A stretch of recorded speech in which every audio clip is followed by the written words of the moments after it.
sa mga suspect sa pamamaril sa isang pulis sa bayan ng Banga, lalawigan ng South Cotabato, nahuli.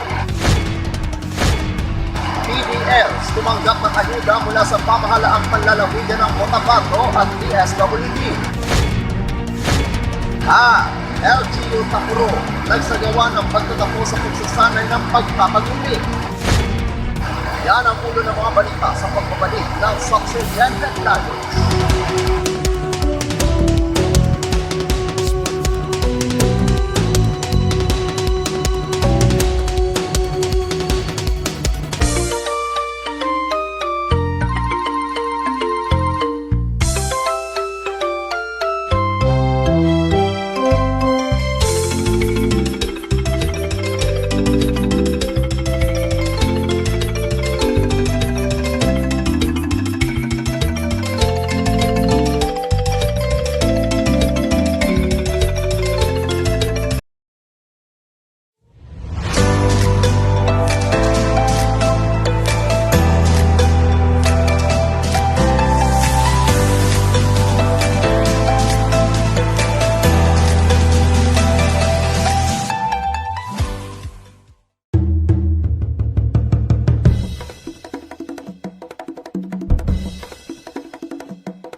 Magandang araw, South Central Mindanao.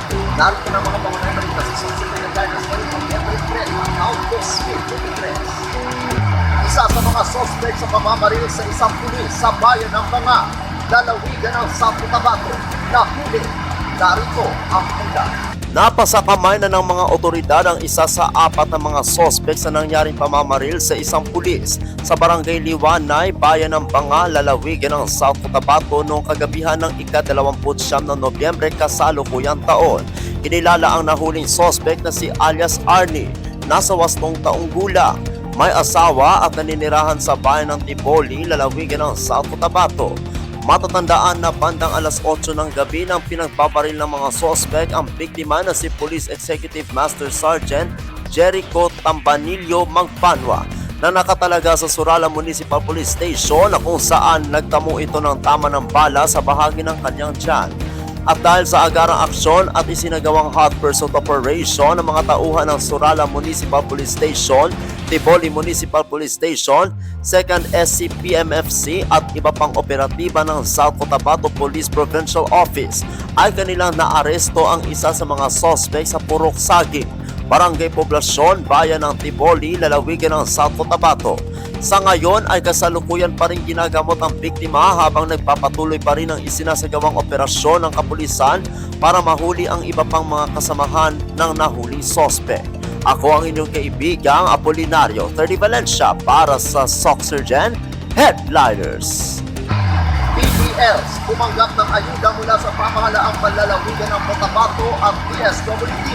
Narito ang tanda. Maliban sa biyayang mabibigyan na sila ng pagkakataong mabilisang malitis ang kanilang mga nakabinbing kaso, nakatanggap din ng ayudang pangkabuhayan mula sa pamahalaang panlalawigan ng Cotabato ang mga persons deprived of liberties o PDLs na benepisyaryo ng 5th Enhanced Justice on Wheels program ng Korte Suprema. Sa isinagawang ceremonial release of livelihood assistance, abot sa 68 na PDLs na nabiyayaan ng livestock animals mula sa Office of the Provincial Veterinarian o OPVET na kinabibilangan ng baka, kalabaw, kambing, kabayo at manok. 75 naman ang nabigyan ng Department of Social Welfare and Development o DSWD ng tig 3,000 pisong cash assistance.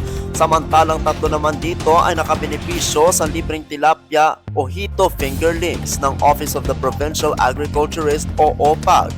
Nakatanggap rin ang bawat benepisyaryo ng food box mula pa rin sa tanggapan ng DSWD 12 sa pangunguna ni Regional Director Loreto Vicabaya Jr. Naging madamdami naman ang mensaheng ipinaabot ni alias Dats, PDL, mula North Cotabato District Jail sa pamunuan ni Governor Emelu Lalatalino Mendoza matapos makatanggap ng livelihood assistance mula rito. Hindi naman maikubli ni alias Nono PDL mula sa Makilala District Jail ang kanyang kasiyahan matapos makatanggap ng cash assistance at food packs mula sa DSWD na makakatulong sa kanyang pamilya sa labas. Ang EJO ay sinimulan noong taong 2012 na kung saan 89 ang napalaya at 86 na kaso naman ang na-dismissed. Taong 2014, 157 ang napalaya samantalang 13 naman ang nahatulan. Sa taong 2016, 75 ang napalaya, 5 ang inilipat sa ibang penal institutions, 25 ang kasong ni-refer sa mediation at 14 naman ang matagumpay na sumailalim sa mediation.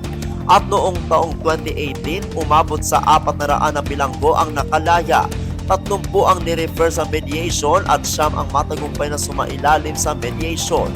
Ngayong taon, sa muling pagbabalik ng serbisyong totoo, muling umarangkada sa pagbibigay ng serbisyo ang EJO dahil na rin sa magandang pakikipag-ugnayan ng pamahalaang panlalawigan sa Korte Suprema at iba pang stakeholders ng programa.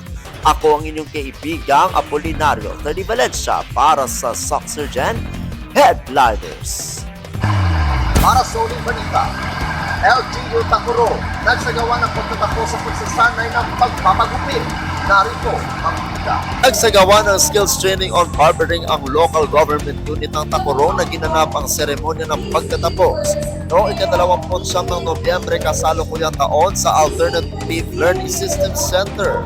Ang aktibidad ay pinangunahan ng City Social Welfare and Development Office na pinamunuan ni Nancy Baue, RSW na kabalikat ang Darfur Corporation.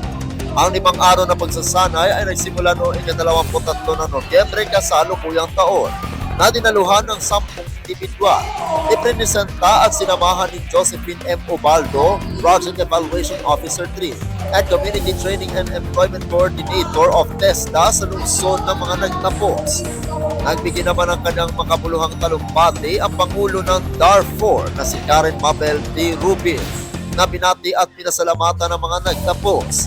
Ang mga nagtapos ay hindi lamang nakatanggap ng sertipiko ng pagtatapos, kundi nakatanggap din ang mga ito ng starter kits para magamit nila ang kanilang panimulang trabaho. 7 sa 9 na nagtapos dahil ang isa ay hindi nagpatuloy at tanggap na bilang mga manggugupit ng Bobcat Barbershop.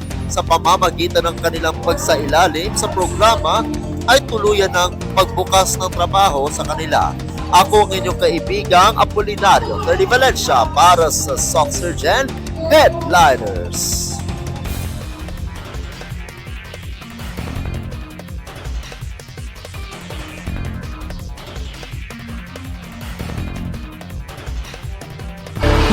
Atin ang kabuo ang mga balita sa araw nito.